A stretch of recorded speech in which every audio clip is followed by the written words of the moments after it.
Welcome back inside the cave. Thanks for spending your Sunday morning with us here. We're just kicking off a big Sunday of football. Lions Game Day Live, the official Lions pregame show, kicks off at 11 a.m. starting the season next right here on 7.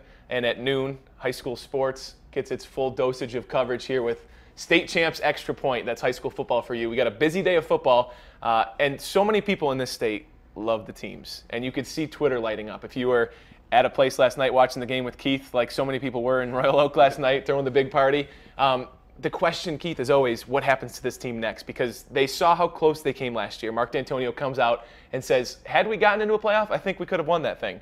Well, here they are in the same situation with one loss already on the season. People think they can run the table. What are your thoughts? Well, extremely early to tell, right? I mean, going to Oregon in week 2 and coming out with a win and saying, oh, that's going to predetermine our whole season, that's wrong. But to go out there and get a win, that would have been great. I think huge season ahead of them. Got to win the Big Ten. That's their only chance. But if you're going to lose right now in the system, you got to lose early. So they came out there, tested well. It's hard to duplicate what Oregon does in a game, especially early with minimal film on them from the season. And with the heat and everything, that's tough, right? So, but Michigan State played hard, I thought, and you could see them just kind of get worn down towards the end. And momentum was swung with the fans brought back into the game there at the end. So.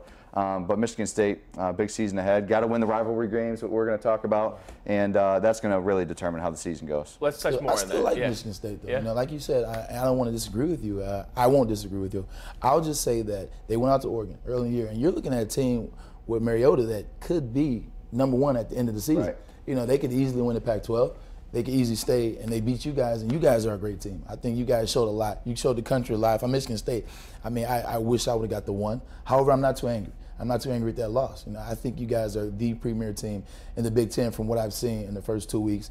And I think Oregon is going to be the premier team in the Pac-12. So I think you saw, like they said on TV, you know, the early Rose Bowl. You know, I think you guys are looking at the potential for a repeat, possibly. Let's pull up another Twitter question here, if we can get that queued up, because people are always curious about the quarterback position, and maybe they say things that are a little early. This one from Nick Tripp: should Shane Morris get play time?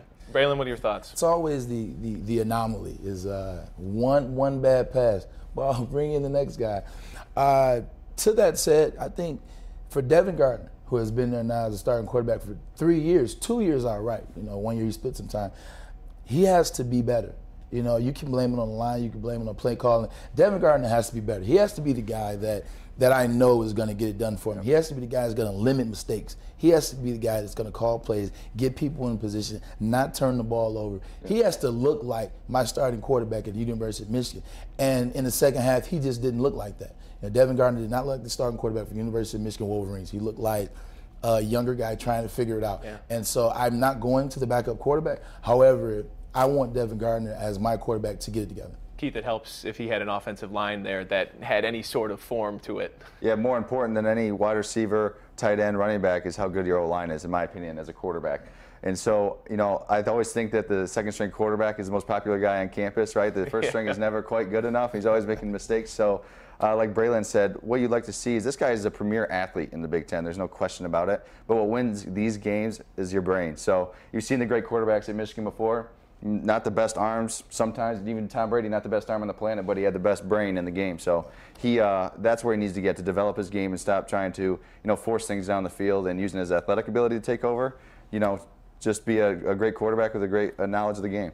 Knowledge, knowledge, knowledge. The brain means so much in a complicated game like this, and every down matters so much, especially in this new college playoff format, and especially for two teams that are competing for a Big Ten title. Well, we're just scratching the surface, because coming back after this, we're going to wrap things up with Braylon's thought on what Brady Hoke has to do for a successful season and what Keith thinks Michigan State has to do next to keep the ball rolling.